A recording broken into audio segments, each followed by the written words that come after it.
What did you make of the RBA keeping rates on hold? It's disappointed a lot of Australians. And it should, and the disappointment shouldn't be directed at the RBA. The disappointment should be directed at governments right across Australia, state and federal, who are spending far too much money on far too little.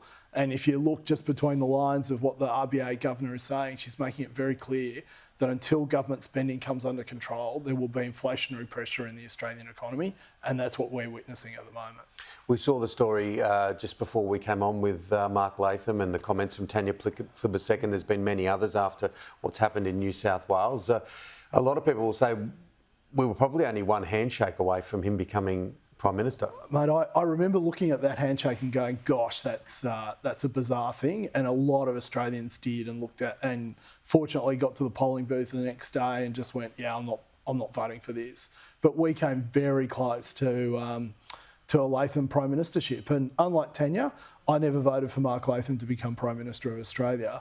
But he's bringing a lot of people together around this. And, look, I actually think they should keep his photo up there on the wall in the Labor Party caucus room as a reminder of how close they came to doing irreparable damage to the Australian public.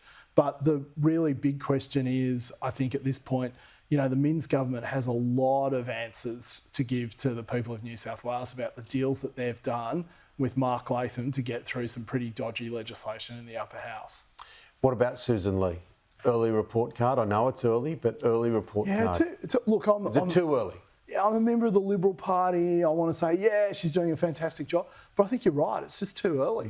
We don't know yet. I don't think there are no major mistakes, been a steady set of hands. So from that point of view, she's done everything she's needed to do. She can't afford infighting though, can she? She can't afford the issue is we're going to have it. For too many years, we've put a lot of these questions, just swept them under the carpet, and they come out at the wrong times in the wrong places. So this fighting that we're having about all sorts of stuff at the moment is actually necessary and a good thing. As long as it's a bit more open. It's pretty open at the moment. That's what I'm saying. I'm talking about the more clandestine stuff. Oh, yeah, and that's the thing, right? So it's all been going daggers in the dark type stuff, but it's out in the open. People can see what people are saying and let the best argument win, the best idea emerge. What did you make of the Trump split with MAGA supporters over the Epstein issue? No, this is fascinating. It's potentially hugely damaging for him. It's really damaging because in the past he's been able to get away with anything with his MAGA supporters, but at the moment they're not letting him off this one. And look, I think Pam Bondi, who's the AG over there, massively misplayed this, leaned into the conspiracy theory stuff. So when they didn't release the files, now we have a situation where everyone's turning around saying, hey, where's the files? You're part of the swamp.